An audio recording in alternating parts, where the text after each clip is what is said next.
Hi, Emily. Hi, Holly. How are you doing? I'm pretty good today. How are you doing? I'm really well. Thanks for joining me for my little coffee break. I see you've Yeah, got I've got my ginger tea also. I've got mint tea. I'm cheating today. You No have owls coffee. on your cup too? Yeah, I'm big Those are my favorite. My whole house is just full of random owl things. I'm gonna be like Me too. the weird eccentric old lady with like the owl room or something, I swear. Anyway, enough about owls. Can you tell everyone a little bit about yourself, who you are, where you're from, what you do? Sure, yes. So currently I'm in San Diego, California, and I was kind of bouncing back and forth between here and Madrid, but we can get to that in a second. Okay. And I am an intuitive life coach and energy healer and a yoga meditation and breathwork teacher, as well as I've been in the beauty industry for about 14 years. So I also still see some clients behind the chair working as a hairdresser. How cool. So I have to go back to your bouncing between Madrid and San Diego, but you'll tell us in a minute. So I'm Right. guessing there's a story there. Probably There something with is. travel bans, Yeah. etc. So yeah, what's Well, so I've been in San Diego for about 6 years now, and I made a really big choice at the end of last year to take a huge leap of faith and go join my partner in Madrid because we had been long distance for about a year and a half, and it was just so much. And I was really excited to come and learn Spanish and kind of put the beauty industry on pause and focus more on all of my other offerings. And when I went to Spain in January, it was amazing being there. A big adjustment with the winter weather opposed to sunny California, but yeah. I was like all in and I was ready to commit to it. So I had planned to come back and forth about every 8 to 10 weeks to see my in-person clients here in California. So I came to California on February 28th, and everything had already kind of started happening. There was like some chatter, but we didn't really give it enough credit, I think, at that moment. And so I thought I was coming to California for 3 weeks and bouncing right back to Madrid. And then 2 days before I was getting on my flight, Madrid went into their lockdown and my flight was canceled. I was planning to take my 13-year-old Yorkie with me. So I'd done all the paperwork to bring her to Spain. And it was really disappointing at first, honestly. So you're still in San Diego now. You couldn't get back. Right. I'm in San Diego now. So they've really put a lot of really strategic measures in place as far as travel and tourism. So we didn't have anything strong enough for me to be able to come back. And then honestly, I've learned that this is exactly where I was supposed to be anyways, because everything was really challenging at first, but the way everything's unfolded over the last 2 months has been absolutely divine. That's really cool. And you had, I guess you already had a base there in terms of like a place to stay and stuff like that, or did you? Well, so I have a house here that I rent, and I actually have found a tenant to sublease for me, and she was staying through August. And I was planning to I have some really great friends here, and I was staying with them because I was only here for a short time, so I thought. And Short and all of that time now, happened, like, yes, right. So when all of that happened, I was like, okay, what am I going to do? And I just had to put all of my faith in the present moment instead of like, oh my gosh, where am I going to be in a month? yeah. Because I really had no idea what I was going to do. I was like looking for places. I was thinking about going to LA. I was thinking about my family's in Alabama. I was like thinking about going home with my Yeah. parents, which would not have been a good idea. And then everything just unfolded, and the tenant was able to find another place. I didn't even suggest it. She reached out to me. Um, and it just, I got to come back to my house, and my dog and I are here and happy. And it's been really beautiful, actually. That's really good. I'm really glad that it worked out and you didn't get stuck. Because some people have got stuck, like sleeping on a couch this whole time somewhere Yeah. that they don't have. That was me for about 6 weeks before I was back in my house. And it was probably one of the more challenging moments in my life, honestly. Yeah. And so through all of that, have you still continued your work? Because I know, people like you right now, a lot of people are actively looking for that kind Right. So how Yeah. have you been finding that in amongst all of this other stuff?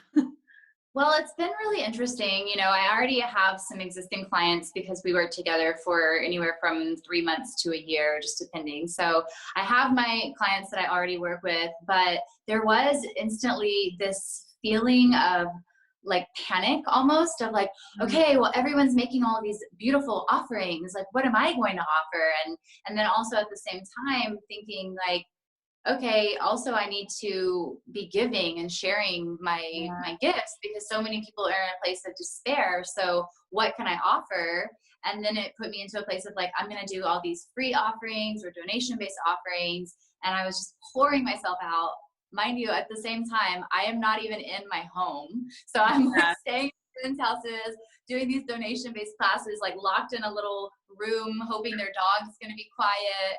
Yeah. And created a lot of stress within me because I was like, what am I doing? I'm spread so thin.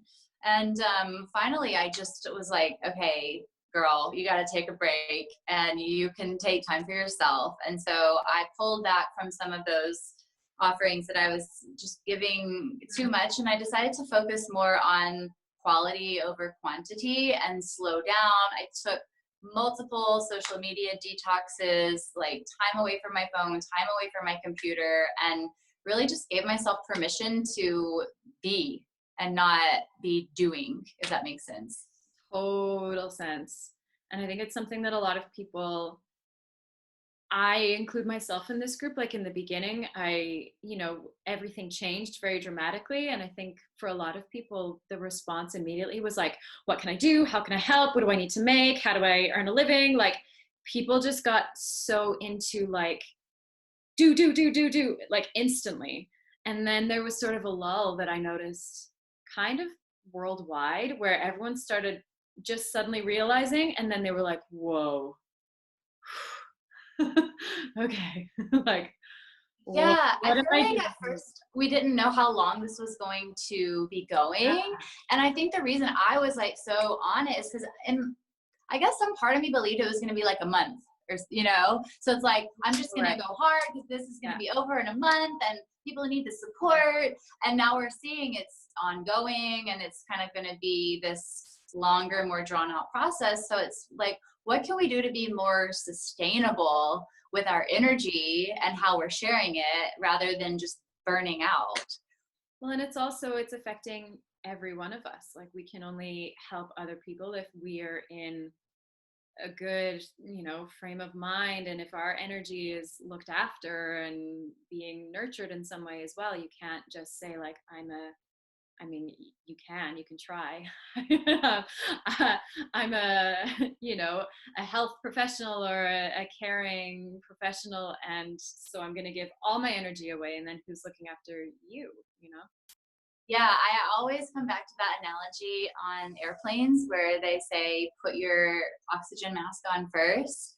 I know it sounds cliche, but it's so true, especially when we're talking about our energy and our livelihood, really, because that's as simple as it gets. Oxygen, like I teach breath work, you need to have breath. So if you don't have your own breath, you definitely can't be helping other people. And it's such a perfect analogy, I think, with like just always remembering that image of taking the oxygen mask and putting it on your own face before an old person, before a child, before anybody else, because you're going to be able to help and serve others only from that place. Yeah.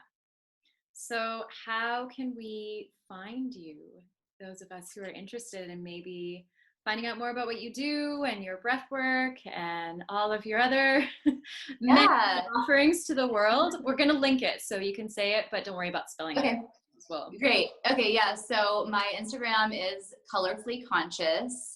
And then same thing with my website. It's just colorfullyconscious.com. And then Facebook is Emily Monette Perry. And I actually have a private Facebook group, the Colorfully Conscious Collective, where I'm actually going to be doing a free 3-day challenge coming up soon. And also I'm going to be sharing a workshop on the Love Yourself Project this month, which I'm really, really excited about as well. So yeah. I'm very excited about that as well. And I'm glad you said it, because that was going to be my next thing. You're taking care of everything. It's good. Yeah, so be sure to check out all of Emily's links that we are going to be posting somewhere here. And join in when she does her workshop here in the Love Yourself Project, because I'm sure it's going to be fabulous. And I'm delighted that you'll be able to do it from your house and not from a corner in someone else's house supporting a dog. Oh, me too. My house I had turned into a healing sanctuary and a yoga studio before I went to Spain. So it's very perfect that I'm here for all of this. Yeah. It's the ideal place to be stuck if you're going to be stuck anywhere. Exactly. Fabulous. Well, it was really lovely chatting to you, and I look forward to your workshop. Yes, thank you so much, Holly. I have so much gratitude for you, and I hope you have a wonderful day. You as well. Bye.